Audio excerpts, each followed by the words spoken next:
കുട്ടികളിലെ കോൺഫിഡൻസ് ഇല്ലായ്മ എന്ന് പറയുന്നത് പല മാതാപിതാക്കൾക്കും ടെൻഷൻ ഉണ്ടാക്കുന്ന ഒരു വിഷയമാണ്. നമ്മൾ ചെറിയ പ്രായം തൊട്ടേ അവർ ഒബ്സർവ് ചെയ്യുമ്പോൾ ഇതിൽ പല പ്രശ്നങ്ങളും നമുക്ക് കണ്ടെത്താനാവും. ഏറ്റവും ചെറിയ പ്രായത്തിൽ തന്നെ ഇത് ട്രെയിനിങ് കൊടുത്ത് അവരുടെ ചിന്താഗതിയിലെ പ്രശ്നങ്ങൾ മനസ്സിലാക്കാനായിട്ട് അവരെ സഹായിച്ച് നമുക്കിത് മാറ്റിയെടുക്കാൻ പറ്റും. എങ്ങനെ നമുക്ക് തിരിച്ചറിയാം എന്നുള്ളത് നോക്കാം. പണ്ട് വളരെ ആക്റ്റീവായി സ്റ്റേജിൽ പെർഫോം ചെയ്യാൻ, സുഹൃത്തുക്കൾക്കൊപ്പം സ്പെൻഡ് ചെയ്യാനൊക്കെ തന്നെ വളരെയധികം സമയം സ്പെൻഡ് ചെയ്തിരുന്ന കുട്ടി ഇപ്പോൾ കുറച്ച് നാളായിട്ട് ഇതിനോട് താല്പര്യം കാണിക്കാതെയാവുന്നു. എല്ലാത്തിൽ നിന്നും പിന്മാറുന്ന ഒരവസ്ഥ. ഞാൻ ചെയ്യുന്നതൊന്നും അത്ര പെർഫെക്റ്റ് അല്ല എന്നുള്ള തോന്നലുണ്ടാകുക. 90% നന്നായിട്ട് ചെയ്താലും ഒരു 10% അതിൽ കുഴപ്പമുണ്ടെങ്കിൽ അയ്യോ ഞാൻ ചെയ്തത് ശരിയല്ല, അത് 10%ലേക്ക് മാത്രം അമിതമായി ശ്രദ്ധ കേന്ദ്രീകരിക്കുകയും ആ 90% മറന്നുപോവുകയും ചെയ്യുന്ന അവസ്ഥ. ഹൈ എക്സ്പെക്റ്റേഷൻ സ്വയം വിചാരിക്കുക.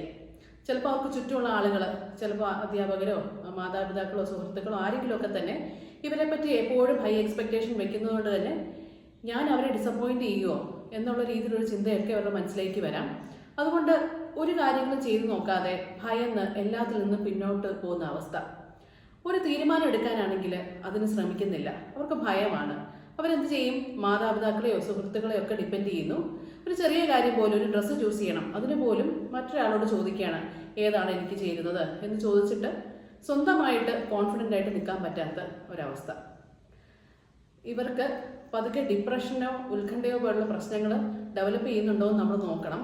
കാരണം സ്ഥിരമായിട്ട് ഇങ്ങനെ ചെയ്ത് കഴിയുമ്പോൾ ഒരു കാര്യങ്ങളും പിന്നെ ചെയ്യാനാവാതെ, നന്നായിട്ട് പഠിക്കുന്ന കുട്ടിയാവാം, മറ്റു കഴിവുകളുള്ള കുട്ടികളാവാം, ഇതൊന്നും തന്നെ ഒന്ന് ശ്രമിച്ചു നോക്കാൻ പോലും ശ്രമിക്കാതെ അവരെല്ലാത്തിൽ നിന്നും പിന്മാറിപ്പോവുകയും ഭാവിയിൽ അവർക്ക് ഞാനൊന്നും ആയില്ല എന്നൊരു ചിന്തയിലേക്ക് പോവുകയും ചെയ്യാനൊക്കെ സാധ്യതയുണ്ട്. അപ്പോൾ ഏറ്റവും ഏർലി സ്റ്റേജിൽ തന്നെ നമുക്കിത് കണ്ടെത്താം.